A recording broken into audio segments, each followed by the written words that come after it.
새해가 밝았습니다. 제가 컴퓨터 뿐만 아니라 스마트폰에서 종종 정보도 검색하다가 결국은 전 세계적으로 사용하는 페이스북이라는 것에 가입을 해가지고 지금 가끔 시간이 날 때 들여다보고 있습니다.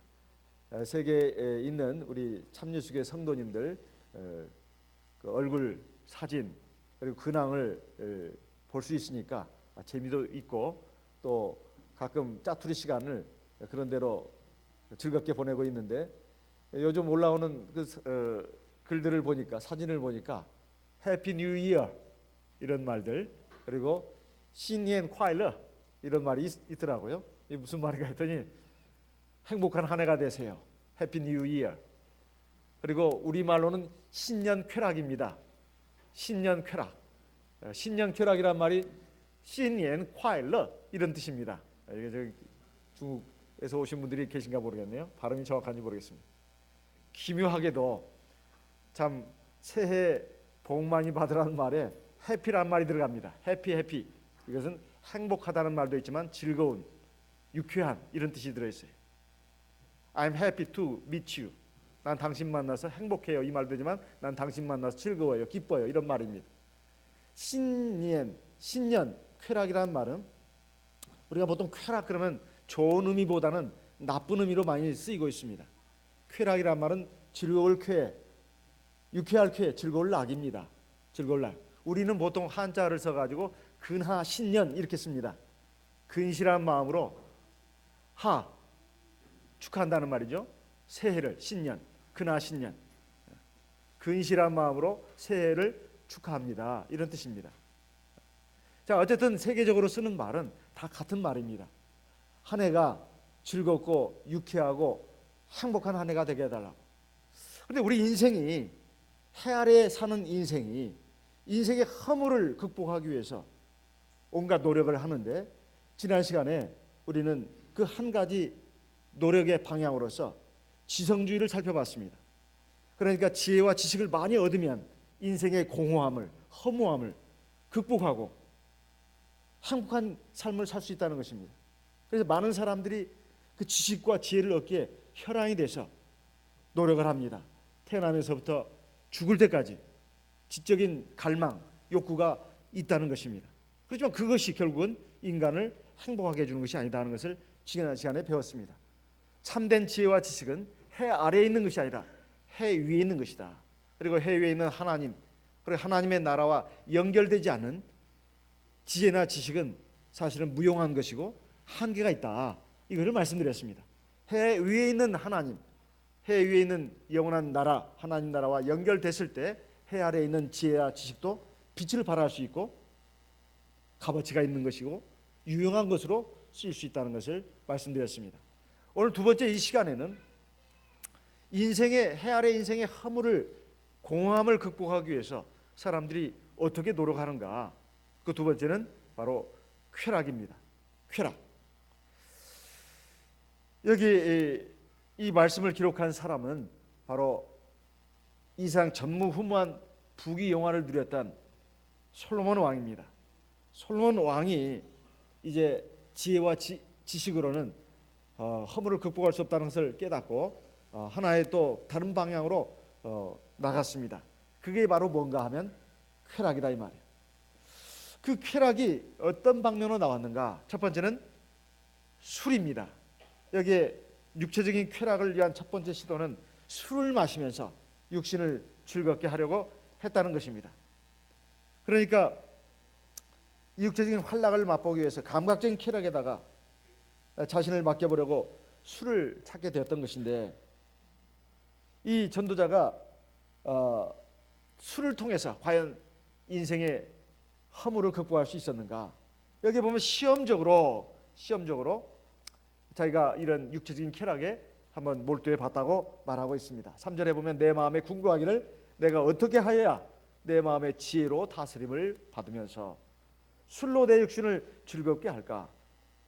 또 어떻게 하여야, 그러면서 이게 자기가 인생의 허물을 극복하기 위해서 연구를 거듭했다는 것입니다. 그렇게 해가지고 내가 어떻게 내 마음을 지혜로 그래도 내 마음을 좀 붙들면서 한번 이 인생의 허물을 극복해 볼 것인가 해가지고 찾은 것이 바로 술이었다는 그런 말씀입니다. 내 육신을 즐겁게 할까. 그런데 이 술이 결국은 인생의 허물을 극복하는데 실패했다는 것입니다. 정말 그럴까요?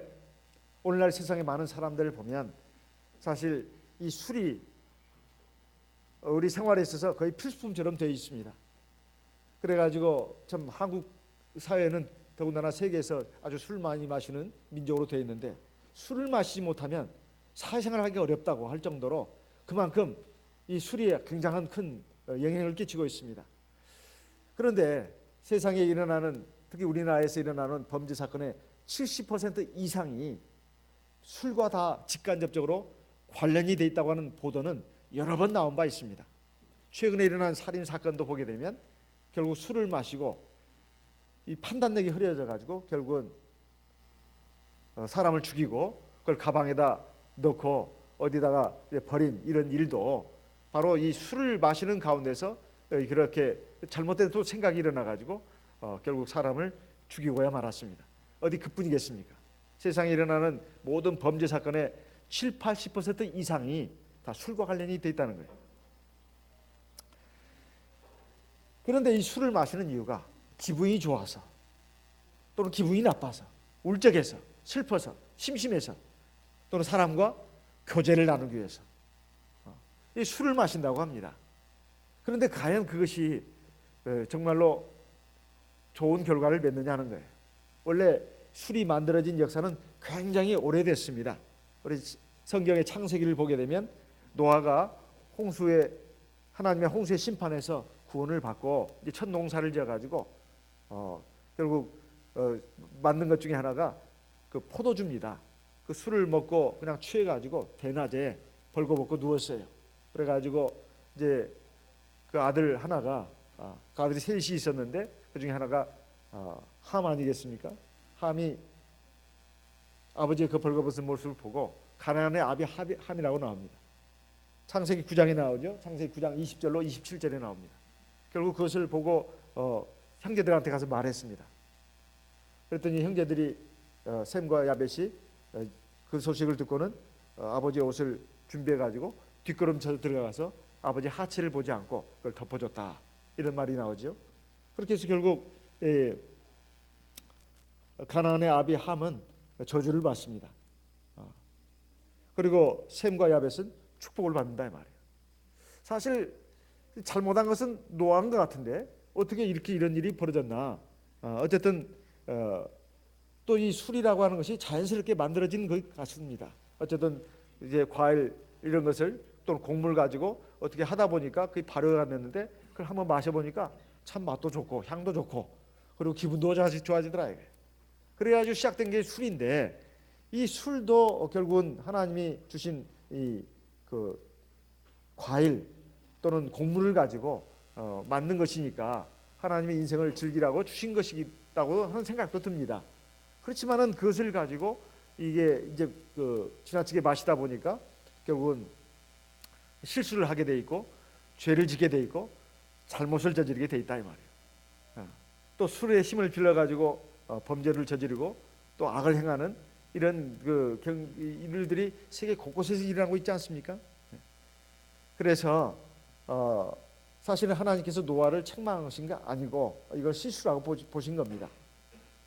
그렇지만은 결국 그 아들 하나가 결국 가나안 족속의 조상이 됐고 가나안 족속은 결국 하나님의 선민 이스라엘을 끊임없이 괴롭히고 또 이 하나님의 선민들을 죄악의 우상으로 끌고 가는 그러한 그 민족의 대명사가 되다시피 해서 결국은 멸절시켜야 될 민족이 됐는데 결국 노아의 후손이다 이 말이에요. 이 발단이 결국 술로부터 시작됐다는 것입니다. 그래서 잠언 23장에 보면 이렇게 말씀하고 있습니다. 잠언 23장 29절부터 보겠습니다. 잠언 23장 시편 잠언 23장 29절부터 읽어보겠습니다. 잠언 23장 29절 재앙이 네게 있느냐, 근심이 네게 있느냐, 분쟁이 네게 있느냐, 원망이 네게 있느냐, 까닭 없는 창상이 네게 있느냐, 붉은 눈이 네게 있느냐, 술에 잠긴 자에게 있고 혼합한 술을 구하러 다니는 자에게 있느니라. 여기 보면 술의 폐해, 술로 통해 가지고 오는 그런 모든 나쁜 것들이 여기에 기록되어 있습니다. 재앙, 근심, 분쟁, 원망, 그리고 까닭 없는 창상이라고 하는 것은 다치는 걸 말합니다. 상처, 그리고 붉은 눈, 정상적이지 않은 어떤 판단력을 말하는 것이죠. 이런 것들이 바로 술로 인해서 오는 것이다. 그래서 술을 좋아해서는 안 된다 하는 것을 지금 교훈하고 있는 것입니다. 여기 보면 30절에 술에 잠긴 자에게 있고 혼합한 술을 구하러 다니는 자에게 있느니라. 이 혼합한 술을 그러고 보니까 벌써 폭탄주가 나왔네요. 폭탄주가 맥주에다가 소주를 갖다가 섞은 것이 폭탄주 아니겠습니까? 양주를 섞거나, 제가 말을 맞게 했나 모르겠어요. 술을 마시지 않으니까. 혼합한 술이라는 것이 벌써부터 있었다는 것입니다.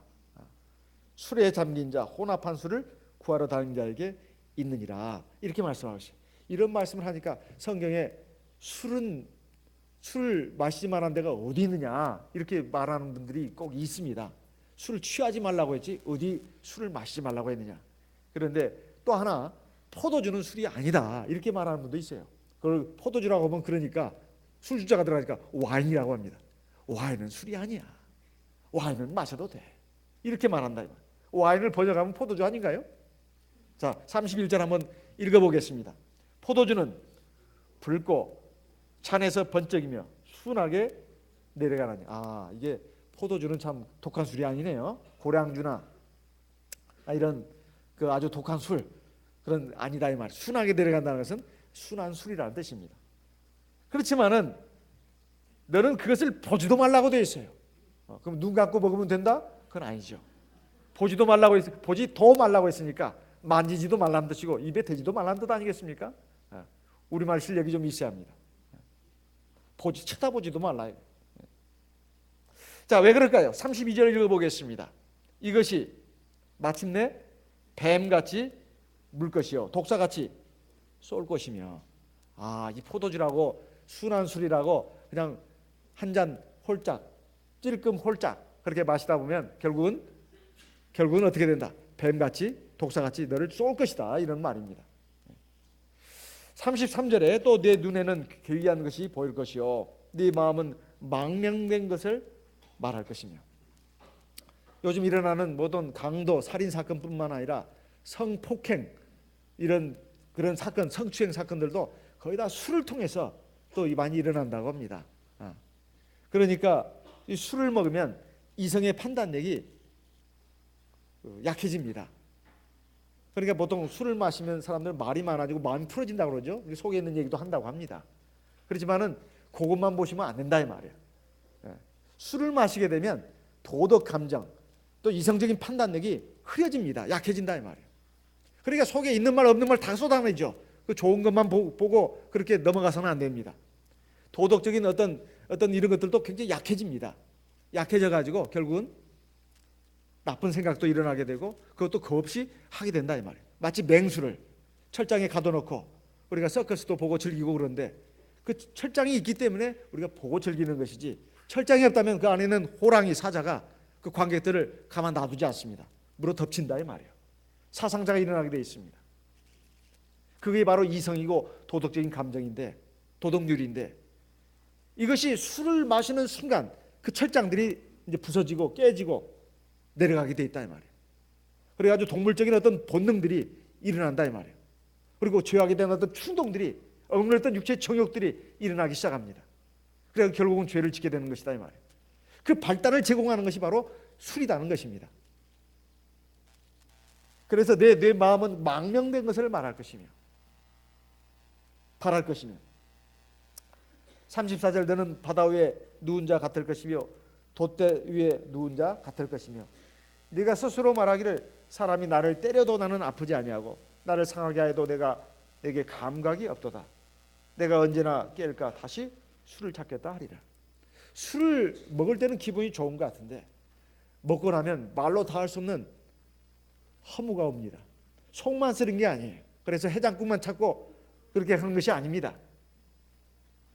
공허가 밀려온다 이 말이에요. 술로 졌던 근심, 고통 그뿐만 아니라 몸도 굉장히 허해지고 굉장히 기분이 나빠요. 그래가지고 그거 기분 나쁜 것을 또 채우기 위해서 또 술을 찾는다 이 말입니다. 그게 악순환이에요. 그래가지고 결국은 한 잔이 두 잔이 되고 두 잔이 석 잔이 되고 한 마리 두 마리 되고 결국은 술고래가 된다 이 말이에요. 결국 술의 노예가 된다는 것입니다. 그렇게만 안 마시면 되지 않냐고. 이렇게 항상 술 마시는 사람들은 그렇게 말합니다. 그냥 한 잔 두 잔 마시는 거 어떻겠냐고. 성경에는 술 마시는 예외로서 바울 사도가 자기 믿음의 아들 디모데에게 한 말이 있습니다. 네가 자주 나는 병을 인해서 포도주를 조금씩 써라. 그러니까 건강을 위해서 치료약으로서 술을 마실 수는 있습니다. 뭐 집에서 참 건강을 위해서 반주로 식사와 함께 한 잔 두 잔은 안 되고 한 잔 정도 먹는 것이야 누가 뭐라고 하겠습니까? 그런데 우리가 항상 생각해야 할 것이 덕을 생각해야 돼요. 덕을. 믿음을 갖지 아직 믿음이 어린 자녀들이 그걸 보고 술은 마셔도 되는가 보다. 이렇게 해가지고 그걸 보고 배운다면 밖에 나가서도 술을 먹지 않겠습니까? 그래서 고린도전서 8장이라든가 10장 이런 데 보게 되면 우상의 재물 가지고도 말을 하고 있는데 우상의 재물은 사실 아무것도 아닙니다. 뭐 하나님이 주신 음식이라고 생각하고 그걸 먹을 수도 있지요. 하지만 아직 믿음이 어린 사람들, 지혜가 없는 사람들이 보면 우상의 재물을 먹어도 되는가 보다 하고 먹다가 시험에 들고 또 사령에 들기도 한다 이 말이에요. 그래서 내가 먹지 않겠노라고 말한 것입니다. 술도 마찬가지입니다. 건강을 위해서 술을 마실 수는 있습니다.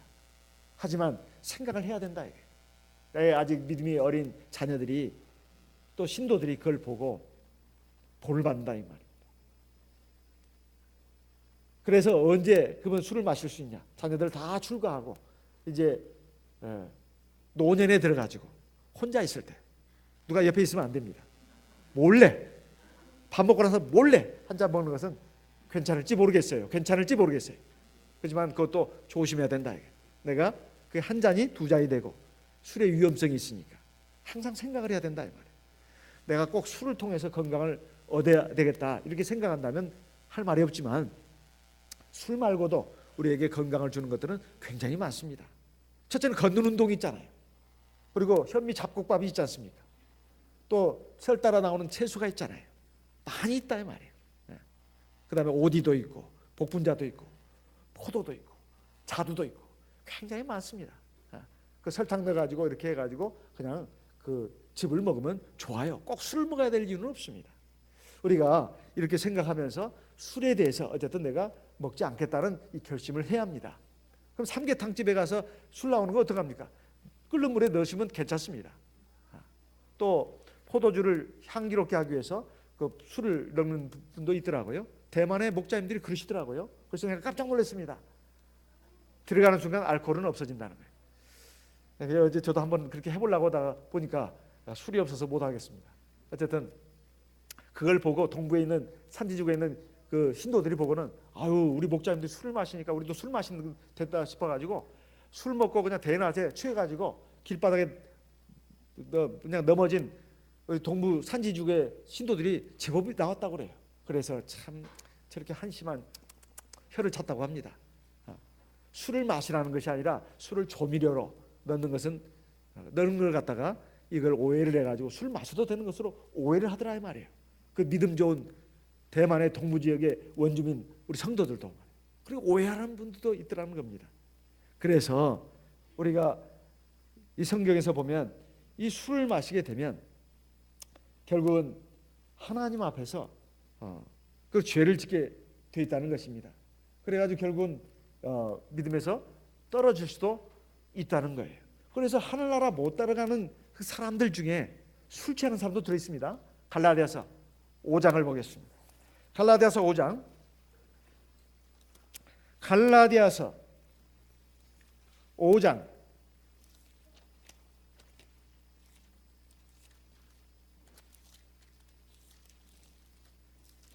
갈라디아서 5장 20절 말씀을 같이 읽어보겠습니다.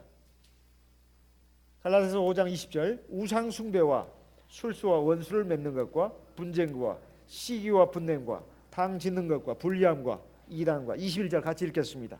투기함과 술 취함과 방탕함과 또 그와 같은 것들이라. 전에 너희에게 경계한 것 같이 경계하노니 이런 일을 하는 자들은 하나님의 나라를 유업으로 받지 못할 것이요. 하나님의 나라를 유업으로 받지 못한다는 말이 무슨 말이죠? 천국에 들어가지 못한다는 말이지 않습니까? 천국에 들어가지 못한다는 말을 하나님의 나라를 유업으로 받지 못한다고 말씀하고 있습니다. 그 가운데 술 취한 사람이 들어있습니까? 없습니까? 있습니다.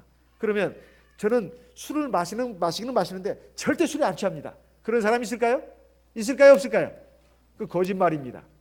술을 마시는 이유가 취하게 해서 먹는 것이지 안 취하게 해서 먹는 사람은 이건 정말 한 입으로 거짓말하고 있는 거예요. 술은 원래 취하라고 먹는 것입니다. 그런데 안 취하는 술이라면 그건 술이 아니죠. 자기 생각에 안 취했다고 말하는 것이지. 술 취한 사람들은 다 말합니다. 안 취했어 이렇게 말합니다. 혀꼬라지에서 다 하면서 갈지자 그러면서 전봇대에다가 소변도 보면서 나는 안 취했어 그럽니다. 그게 안 취한 거예요? 어쨌든 술 취한 사람들 하나님 나라 못 들어간다. 그래서 사실 이 먹는 것이 세상에서 많은 사람들이 인생의 고통, 어려움, 힘든 거 이겨내기 위해서 술을 마신다고 합니다. 하지만 하나님의 백성들은 그 세상 사람들의 그런 모습을 본받아서는 안 된다 이 말이에요. 그래도 교제를 하려면 직장 생활을 하려면 사업을 하려면 술을 안 마시고는 안 돼요. 술을 안 마시고도 성공한 사람들 많습니다. 많아요. 그것을 갖다가 술을 통해서 인정받으려고 하지 말고 내가 겸손하게 또 성실하게 착하게 또 철두철미하게 일을 잘함으로써 그리고 내가 이기적으로 하지 않고 상대방을 배려하고 상대방이 끝까지 도와주면서 하면 사람들은 감복하게 돼 있어요. 아, 이 사람은 정말 좋은 사람이네. 술은 마시지 않아서 내 마음에 들지는 않지만 그거 가지고 사람을 평가절하하고 그 사람을 내치고 소외시키고 따돌리고 그러지 않습니다. 술을 마시지 않더라도 얼마든지 세상 사람들에게도 존경받고 인정받고 칭찬받을 수 있다 이 말이에요. 그렇게 그것을 알면은 그렇습니다. 그래서 우리가 술에 대해서 하나님의 백성이 돼가지고 이 판단력이 흐려서는 안 됩니다. 아, 술은 마셔서는 안 되겠다. 내가 지금까지 2014년도까지는 내가 이래저래 핑계대고 이래저래 합리화시키면서 술을 마셨지만 앞으로는 내가 마시지 않겠다. 굳게 결심을 하는 것입니다. 시작이 반이라는 말이 있습니다. 이제 새로운 마음으로, 새로운 각오로, 새로운 자세로 우리의 신앙을, 우리의 생활을 바로잡을 필요가 있습니다. 그랬을 때 하나님의 은총이 함께하는 겁니다. 그러면 뭐에 취해야 되느냐? 성령에 취해야 된다 이 말이에요. 갈라디아서 5장 에베소서 5장 18절 말씀을 보겠습니다. 에베소서 5장 18절 같이 읽어보겠습니다. 에베소서 5장 18절 같이 읽어보겠습니다. 술 취하지 말라. 이는 방탕한 것이니 오직 성령의 충만을 받으라. 성령의 충만을 받으라. 술 취한 것이나 성령의 충만한 것이나 완전히 극과 극입니다. 완전히 극과 극이에요. 에? 술 취한 것이나 성령 충만한 것은 완전히 극과 극이에요. 뭐 어떻게 극과 극일까요? 술 취한 것은 방탕의 극단에 있는 것이고 성령 충만한 것은 경건함의 거룩함의 극단에 있는 겁니다. 완전히 상반되는 거예요. 상극이에요. 남극과 북극입니다. 그런데 공통점이 있어요. 극과 극은 통한다는 말이 있듯이. 뭘까요? 에? 제가 예전에 말씀드렸어요. 영혼의 강사로 대방교회 3번인가 4번인가 왔었고 지금 여기 2번이나 지금 심호하고 있습니다. 뭘까요? 에? 술 취한 거하고 성령 충만한 것은 극단인데 공통점이 있다고 했어요. 뭐예요? 같이 해봅시다. 제정신이 아니야. 제정신이 아니야. 술 취한 사람도 제정신이 아니고 성령 충만한 사람도 제정신이 아니야. 왜? 성령으로 충만해 있거든요. 성령은 하나님의 영입니다.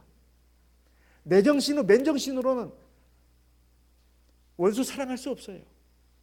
그런데 성령이 충만해지면 원수 사랑 미워하는 마음이 사라집니다. 참 희한해요.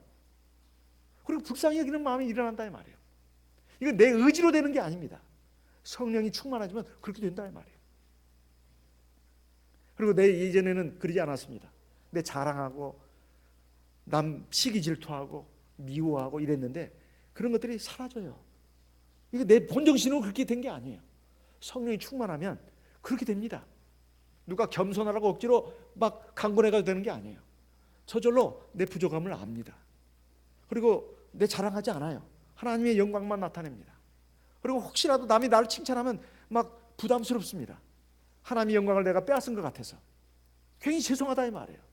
사실 내가 칭찬받을 만한 것이 아무것도 없는데 다 하나님이 주신 것인데 하나님께 영광을 돌립니다.感谢주, thank God 하면서 주님 은혜 감사합니다 하면서. 이건 제정신이 아니에요. 그렇게는 못했습니다. 그렇게 못 살아왔습니다. 성령 충만은 술 취한 것과 공통점이 있는데 제정신이 아니라는 거예요. 하나님의 정신으로, 하나님의 마음으로, 하나님의 지혜와 능력으로 살아가는 것입니다. 내 마음도, 내 생각도, 내 의지와 감정도 그냥 저절로 따라가다 보면 그게 그렇게 기쁜 거예요. 그렇게 기쁜 겁니다. 전에는 억지로 기도 많이 하라, 기도 많이 하라 막 그랬는데 그게 아니라 너무 기쁘니까 하는 겁니다.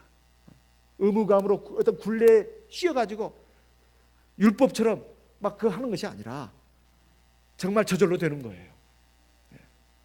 그 다음 두 번째, 육체의 쾌락을 추구하기 위한 두 번째 시도가 있었습니다. 그게 예술과 문화, 사업 방면에 힘을 쏟는 것이었습니다.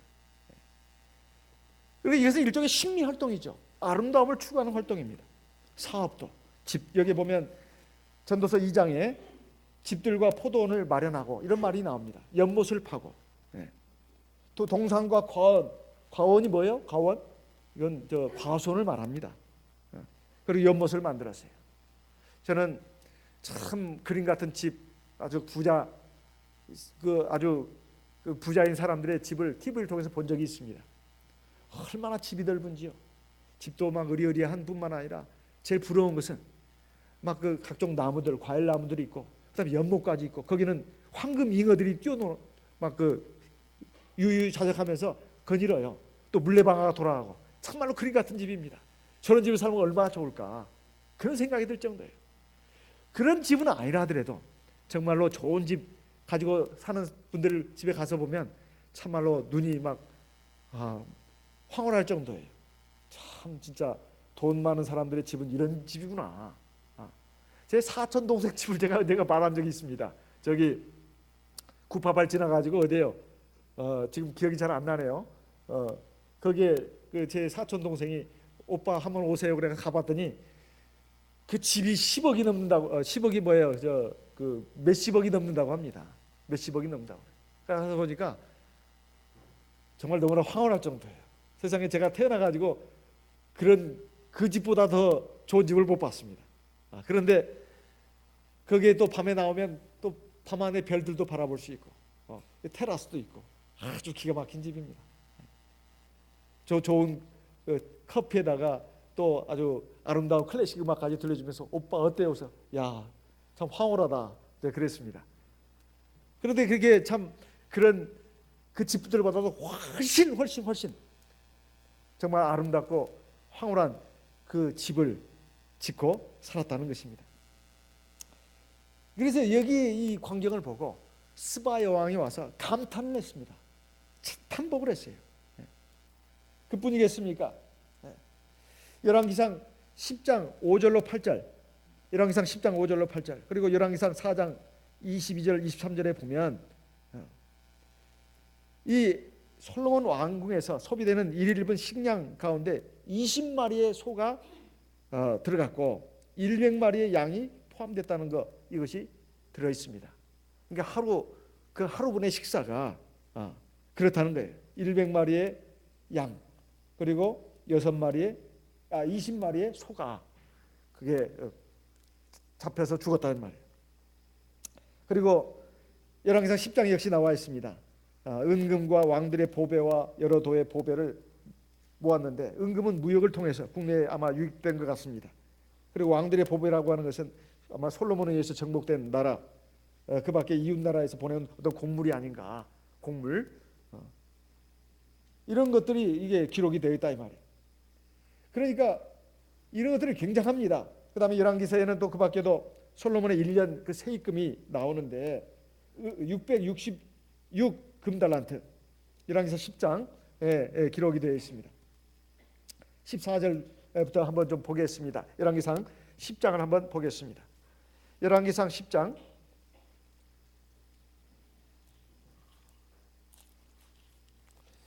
열왕기상 10장 14절 솔로몬의 세입금의 중수가 666 금달란트요. 그 외에 또 상고와 무역하는 객상과 아라비아 왕들과 나라의 방백들에게 또 가져온지라 이렇게 되어 있습니다. 그리고 21절에 보면 솔로몬 왕의 마시는 그릇은 다 금이요 이렇게 쭉 나와 있고 열왕기상 4장에 보게 되면 열왕기상 4장 22절 열왕기상 4장 22절에 보면 솔로몬의 1인분 식물은 가는 밀가루가 30석이요 굵은 밀가루가 60석이요 살진 소가 10이요 초장의 소가 20이요 양이 100이며 그 외에 수사슴과 노루와 암사슴과 살진 새들이었더라. 그러니까 이 식사도 어마어마한 것이었다 이런 말씀입니다. 그러니까 엄청나게 먹었다 이 말이에요. 근데 옛날에 그 중국의 청나라 말기에 서태후라는 사람이 있는데 이 사람은 이제 여자로서 이제 황제가 된 사람 아니겠습니까? 근데 이 사람이 300사람분의 음식을 매일매일 준비하게 해가지고 자기 혼자 그것을 즐겼다는 것입니다. 근데 300사람분의 음식을 정말 혼자서 다 먹을 수 있을까요? 그건 이제 실제로는 그건 먹었다는 얘기가 아닙니다. 첫째는 관상용 음식이라 해서 눈으로 본다는 것입니다. 잔뜩 차려놓고 보기만 한다는 거예요. 두 번째는 냄새만 좋게 나는 음식들을 또 차려놓고 그것을 또 냄새를 맡는다는 것입니다. 그 다음에는 그러고 나서 세 번째로 그 다음에 자기가 마음에 드는 것을 골라서 먹었다는 이런 말입니다. 그러니 이 솔로몬 왕의 그 이런 것이 절대 과장이 아니라는 것입니다. 중국의 청나라의 그 말기에 그 서태후라는 사람도 이렇게 했는데 이 솔로몬 왕이 그 좋은 음식들, 맛있는 음식들을 갖다가 많이 만들었다고 하는 것이 결코 과장이 아니라는 거예요. 또 옛날에 어떤 그 사람은 이제 그 워낙 부자다 보니까 좋은 음식 많이 만들어 놓고 어떻게 했다 하면은 한번 먹고 토해낸다고 합니다. 토해낸대요. 그래가지고 왜냐하면 다른 음식을 먹어야 되니까 위장은 한계가 있지 않습니까? 토하고 그 다음에 또 먹는다는 거예요. 그 다음에 토하고 또 먹고 토하고. 아이고 참말로 구역질이 나려고 그러네요. 자 이렇게 육체의 쾌락을 위해서 이런 것을 즐겼다는 것입니다. 또 결정적인 것은 노래하는 남녀와 인생들의 기뻐하는 처와첩들을 많이 두었다고 전도서 2장에 아예 기록을 해놓고 있습니다. 전도서 2장 말씀을 보겠습니다. 전도서 2장 4절 전도서 2장 8절을 보게 되면 은금과 왕들의 보배와 여러 도의 보배를 쌓고 또 노래하는 남녀와 그러니까 오늘날로 말하면 소녀시대라든가 뭐 에이핑크라든가 뭐 그밖에 뭐가 있을까요? 뭐 달샤벳 뭐 무슨 뭐 그런 것이 막 이렇게 연예인들을 막 불러가지고 춤추고 노래하고 그래서 입 벌리면서 그냥 눈도 크게 뜨고 입 벌리면서 이게 즐기고 이런 것을 했다 이 말이에요. 가물을 즐겼다는 말입니다. 얼마나 놀랐을까요? 정신없이 바라보고.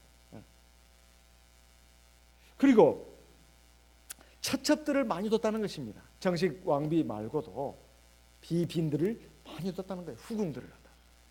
그래서 옛날 의자왕이 뭐 3,000궁녀를 뒀다고 백제시대 때 의자왕이 그랬다고 하는데 이 사람은 어쨌든 굉장히 많은 첩들을 뒀는데 솔로몬은 그 말년에 가서 700명의 후비 300명의 첩들을 두었다고 말하고 있습니다. 열왕기상 11장에 기록이 되어 있습니다. 열왕기상 11장 1절로 3절을 보게 되면 이렇게 많은 처첩들을 두게 됐다는 거예요. 근데 이것이 결국 솔로몬 왕을 방탕하게 만들었고 결국 타락시키는데 결정적인 역할을 했다고 기록하고 있습니다. 열왕기상 11장을 보겠습니다.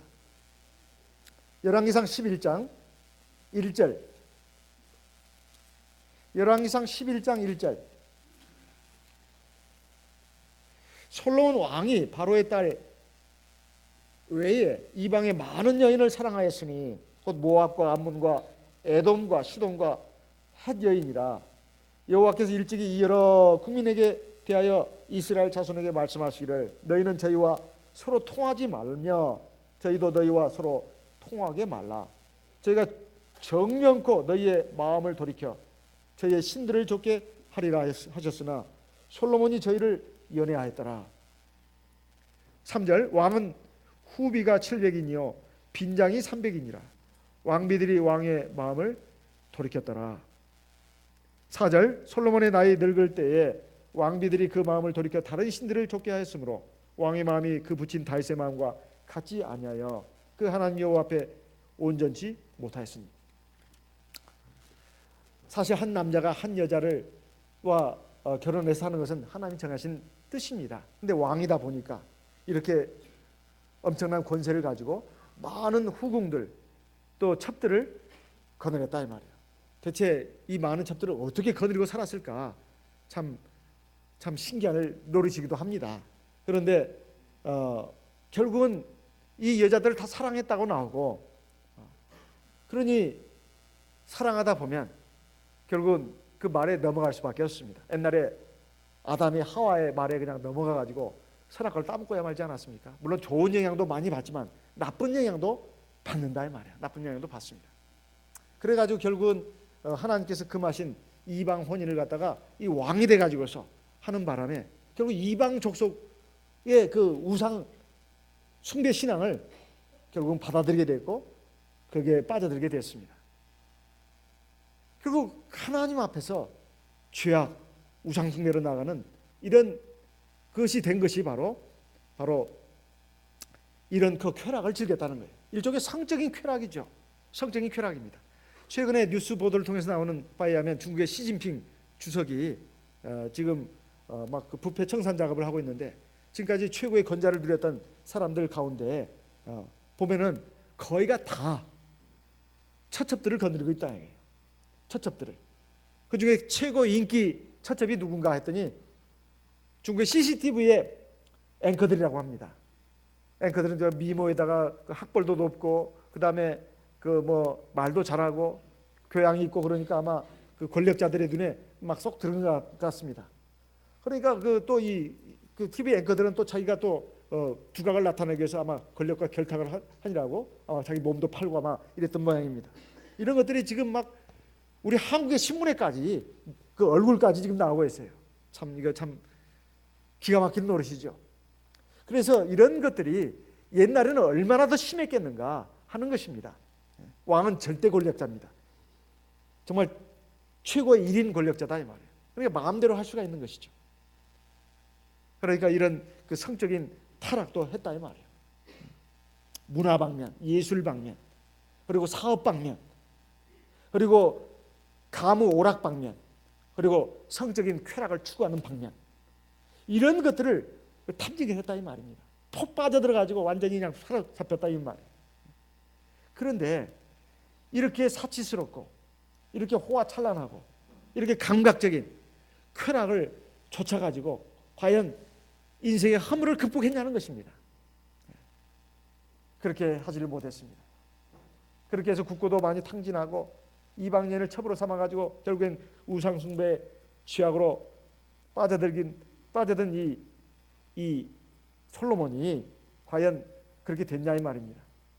처음에는 자신에게 기쁨을 줄 것으로 믿고서 그 소유하고 싶어 했던 것들 그리고 누리고 싶어 했던 것들을 마음껏 소유하고 누려봤습니다. 즐겨봤습니다. 그래서 거기서 참된 기쁨과 만족을 얻어보려고 했다 이 말이에요. 그런데 인간은 육적인 쾌락만으로는 결코 참된 만족을 얻을 수 없게끔 영혼을 가진 존재로 하나님이 만들어 놓으셨어요. 그래서 그것이 완전히 실패로 끝났습니다. 그것을 솔로몬 왕이 고백을 했습니다. 나중에 보니까 그것이 다 헛되고 바람을 잡으려는 것이었다. 이렇게 말하고 있습니다. 우리가 바람 잡을 수 있습니까? 바람을 아무리 잡아보세요. 손에 남는 게 뭐가 있는가? 아무것도 없습니다. 공허다 이 말이에요. 육체적인 쾌락을 즐기는 사람들은 그때는 그에 빠져가지고 모릅니다.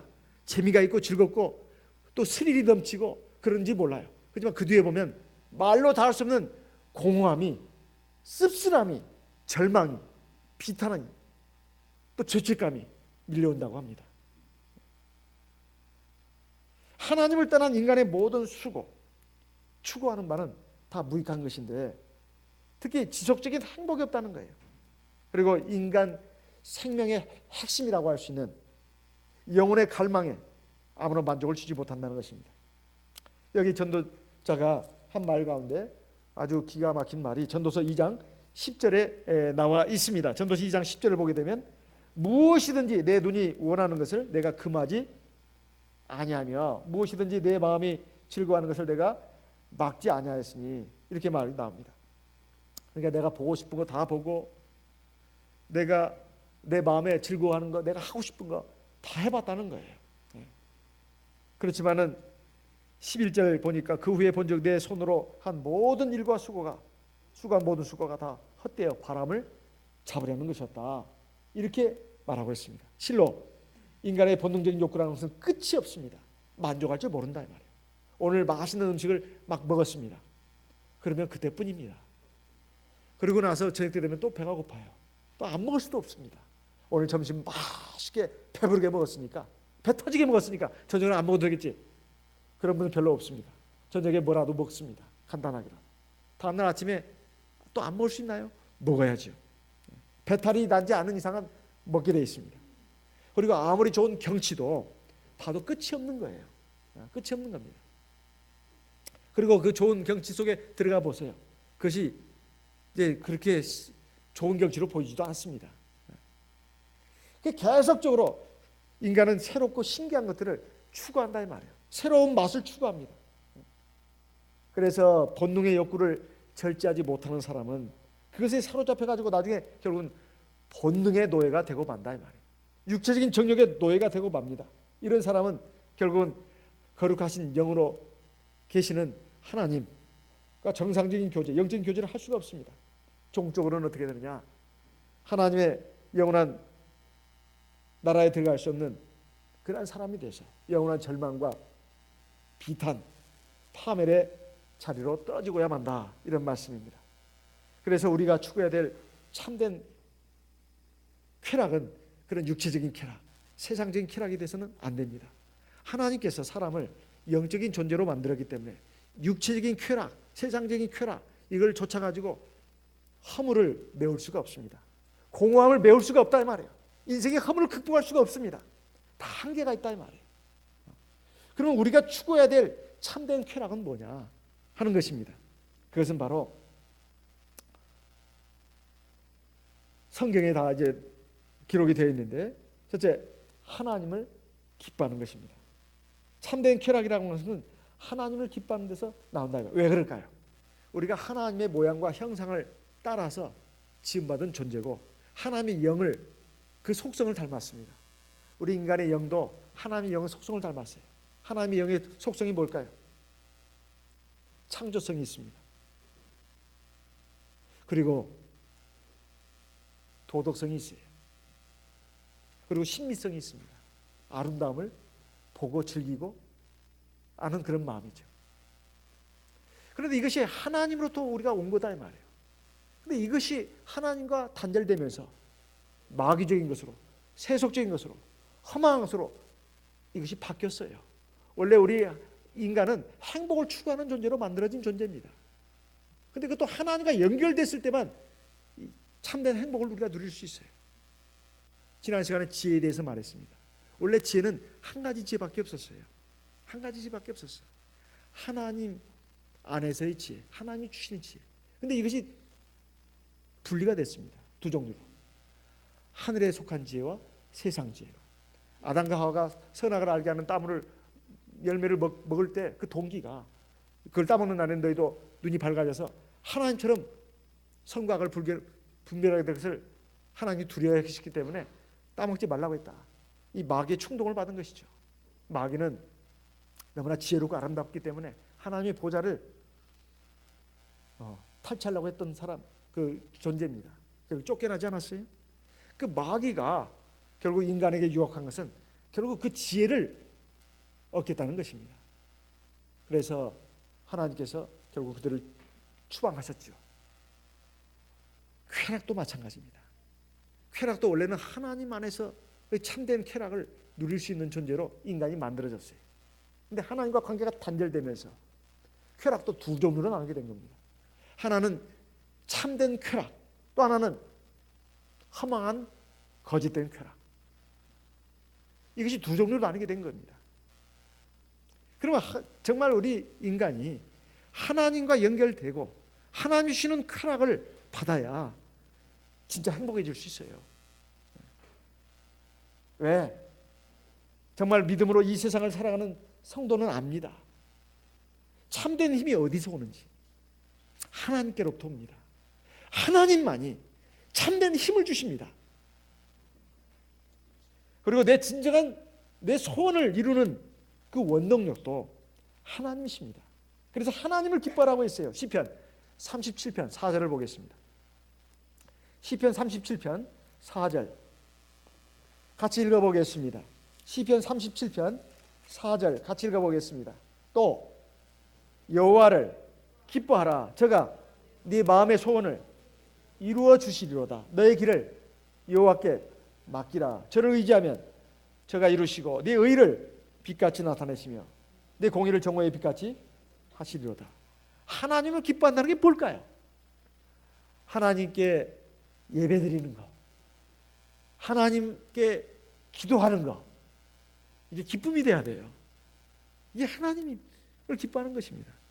근데 하나님 그러면 굉장히 막 부담이 느껴지고 막 나를 구속하는 것 같고 무슨 나를 옥죄이는 것 같고 이런 식으로 하면 이건 참말로 이건 하나님과의 백성의 관계가 이거 정상이 아닙니다. 엄마 아빠가 부담스럽고 힘이 들고 그러면 참 이게 진정한 사랑의 관계가 아니죠. 부부간에도 서로 부담스럽고 힘든 관계라면 이게 사랑의 관계가 아닙니다. 기뻐한다는 것은 진정으로 사랑한다는 거예요. 하나님 우리를 진정으로 사랑하는데 우리 하나님이 참 부담스러워, 힘들어. 이것은 하나님 기뻐하는 게 아니죠. 하나님을 기뻐하면 우리 마음의 소원을 이루어 주신다고 되어 있습니다. 세상 만사 인간의 마음대로 되는 게 아닙니다. 하나님께서 인생의 모든 것을 주관하고 계십니다. 그런데 내 혼자 힘으로 인본주의에 빠져가지고 인간에겐 불가능이 없어. 그런 턱도 없는 소리를 해가면서 자기 노력, 자기 애쓰고 그러면 다 될 것 같습니까? 어림도 없습니다. 어림도 없어요. 인간은 시한부 인생을 살고 있는 그런 존재입니다. 사형수와 같은 존재예요.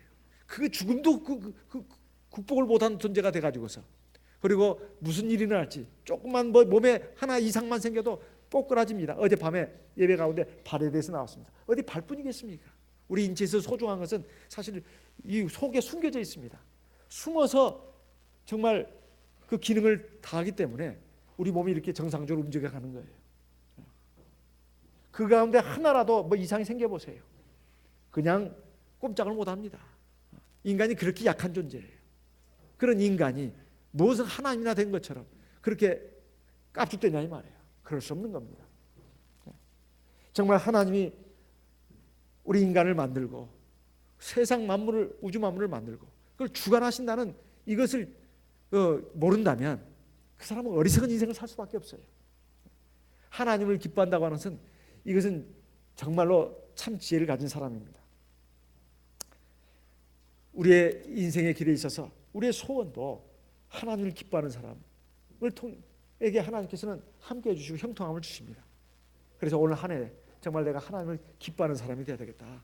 이런 마음을 가져야 되겠습니다. 두 번째, 하나님의 말씀을 즐거워해야 합니다. 시편 1편의 1절부터 보게 되면 복 있는 자는 그러면서 쭉 나오지 않습니까? 악인의 길에 서지 않고 죄인의 길에 따르지 않고 쭉 나오면서 날마다 하나님의 율법을 즐거워하며 묵상하는 자로라. 이런 말씀이 나오지 않습니까? 여기 여러분 지금 성경 보고 있죠? 그런 사람은 시절을 쫓아 과실을 맺는다. 이렇게 되어 있습니다. 하나님의 말씀이 기쁨이 되합니다. 옛날에 공자가 말했나요? 아침에 도를 들으면 저녁에 죽어도 좋다고. 하나님의 말씀이 참 읽으면 읽을수록 꿀이다. 참 행복이다. 기쁨이다. 이거 참 신앙생활을 정말 어느 정도 해야 이 경지까지 가는지 모르겠습니다. 하나님의 말씀을 읽는 것은 이 예배 시간에 와서나 그냥 겨우 성경 뚫쳐보고 저기 교회 뒤에다가 그냥 박아놓고 먼지만 쌓이게 하고 그래도 예배날 오면 먼지 털어냅니다. 그런 정도로 본다면 이거 성경을 보는 게 아니죠. 우리가 하루 세 끼 먹듯이 정말 하나님의 말씀을 내 영의 양식으로 매일같이 먹어야 합니다. 사실. 그리고 이 예배 시간에 오는 것은 요리된 음식을 먹는 거예요. 요리된 하나님의 말씀을. 여러분은 매일매일 먹어야 합니다. 저도 마찬가지예요. 목자라고 해서 뭐 예외가 아닙니다. 목자도 당연히 자기를 위해서 먹어야 합니다. 여러분도 마찬가지입니다. 우리가 성경 이 기표에 따라서 읽는 것이 너무 벅차다면 한 장씩이라도 꼭 성경을 읽어가시기 바랍니다. 그것을 읽으면은 하나님이 정말로 나에게 참된 지혜와 능력을 주고 있다는 것을 알게 됩니다. 사람은 정신적인 존재고 영적인 존재예요. 사람이 정신과 영적인 그 지혜와 판단력이 없으면 세상을 살 수가 없는 겁니다. 지정의 이것이 바로 서지 못하고 건강하지 못하면 인생을 제대로 살 수 없는 거예요. 그런데 인간의 지정의를 바로 잡아주고 생명력을 주고 능력을 주는 것은 하나님의 말씀입니다. 세상의 고전 가운데 고전, 책 중에 책은 당연히 다정법 바이블입니다. 성경이에요. 이것은 제가 목자라서 드리는 말씀이 아닙니다. 이건 정말 제가 신앙인으로서 여러분에게 말씀드리는 겁니다. 그래서 누구에게 좀 눈치가 보고 누구에게 자랑하기 위해서 우리가 성경을 보는 건 아니지 않습니까?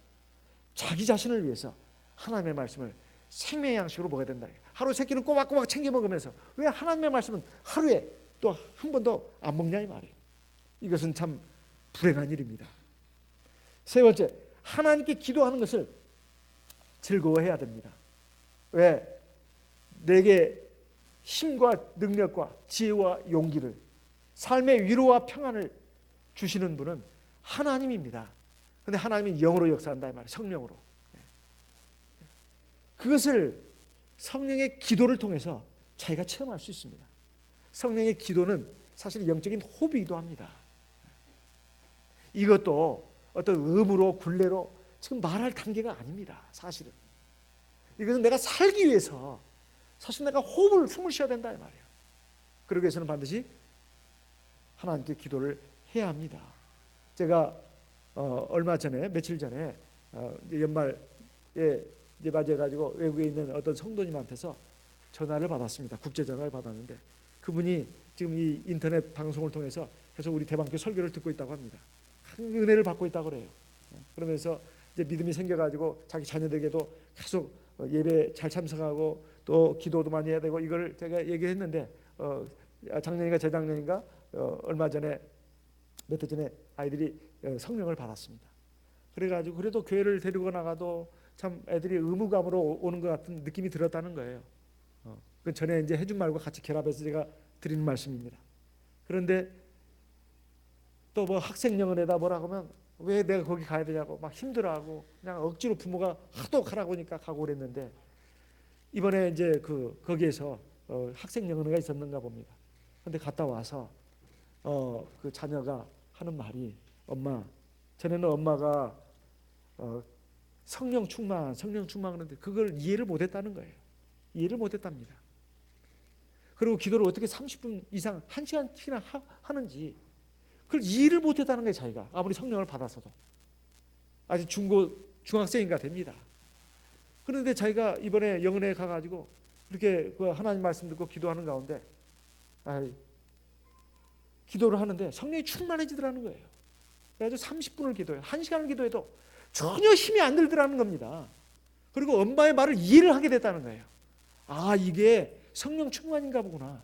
기도를 하는데 마음이 그렇게 기쁘고 즐겁고 온몸과 마음이 마치 솜털처럼 그렇게 가벼워지더라는 거예요. 그리고 기도는 해도 자꾸 더 하고 싶고 기도하면 할수록 막 즐거움이 넘치고 기쁘더라는 겁니다. 중학생 입에서 나온 말입니다. 그래서 엄마가 한 말을 이해를 하겠더라는 거예요. 뭔 말인지. 그래서 기도하는 것이 하나도 힘이 안 들더라는 거예요. 1시간을 기도해도. 기도는 더 하고 싶고 그렇게 계속 기도하는 말이 생각이 난다는 겁니다. 그래서 너무 기쁘고 감격해가지고 페이스북에다가 그 사진을 찍어놨습니다. 그래서 나는 참 행복하다고. 그 자매님이 그렇게 밑에다 써놨어요. 나는 왜 그런가? 그 이유를 몰랐는데 그 이유를 알게 됐습니다. 여러분, 정말 우리가 기도하는 것이 어떤 굴레나 의무가 아니라 기도하면 너무 기쁘고 즐겁고 힘이 난다. 기도를 안 하면 하루하루가 팍팍합니다. 재미가 없고 뭔가 기쁨이 없어요. 만족이 없어요. 그 정도가 돼야 합니다. 하루 한 번 기도 한 번 안 했다고 어떻게 그 정도가 되느냐? 기도 생활 안 하고 있는 분들은 그걸 모릅니다. 그런데 기도를 충분히 하고 있는 분들은 그걸 알아요. 어쩌다가 너무 바빠가지고 기도를 짤막하게 했거나 어떻게 아침에 기도도 못하고 막 바쁘게 하루 일과를 시작했습니다. 그걸 아는 분들은 기도 생활을 하는 분들이에요. 그것도 저것도 없는 분들은 영적으로 지금 굉장히 침체되어 있는 분들입니다. 사실 성령은 우리에게 솟아나는 샘물과도 같습니다. 요한복음 4장에 보면 수가성 우물가에서 사마리아 여인이 먹어도 목마르지 않는 물, 마셔도 실증이 나지 않는 물을 구했는데 그 물이 바로 성령의 물 아니겠습니까? 예수님께서 말씀하시잖아요. 나를 믿는 자는 솟아나는 영원토록 솟아나는 샘물이 될 것이다. 이렇게 말씀했습니다. 요한복음 4장에. 그 다음에 요한복음 6장에 보면 내가 바로 생명의 떡이다. 나를 먹는 자는, 내가 주는 떡을 먹는 자는 영원히 줄이고 목마르지 않는다고 주님께서 말씀하셨습니다. 그래서 주님의 말씀, 성령, 이것이 우리에게 진정한 만족을 주는 것입니다. 솔로몬 왕이 전도자가 돼가지고서 술, 사업, 재물, 예술, 처와 첩, 그 다음에 춤추는 그러한 인기 연예인들, 이런 것들을 다 한번 즐겨봤습니다. 자신에게 기쁨을 줄 것으로 믿고 그런 것을 최대한 즐겨봤다 이 말이에요. 거기서 기쁨과 만족을 얻으려고 했지만 결국은 실패로 끝났다 이 말이에요. 왜? 인간은 육적인 쾌락만으로 결코 참된 만족을 얻을 수 없는 영혼을 가진 존재로 하나님이 만드셨기 때문에 그렇습니다. 결정적인 이유는 바로 그겁니다. 사실 하나님을 떠난 인간의 모든 수고 이런 것들은 다 이제 허망한 것인데 우리 인간이 정말로 일시적이고 감각적인 기쁨을 얻는 것 이건 가능합니다.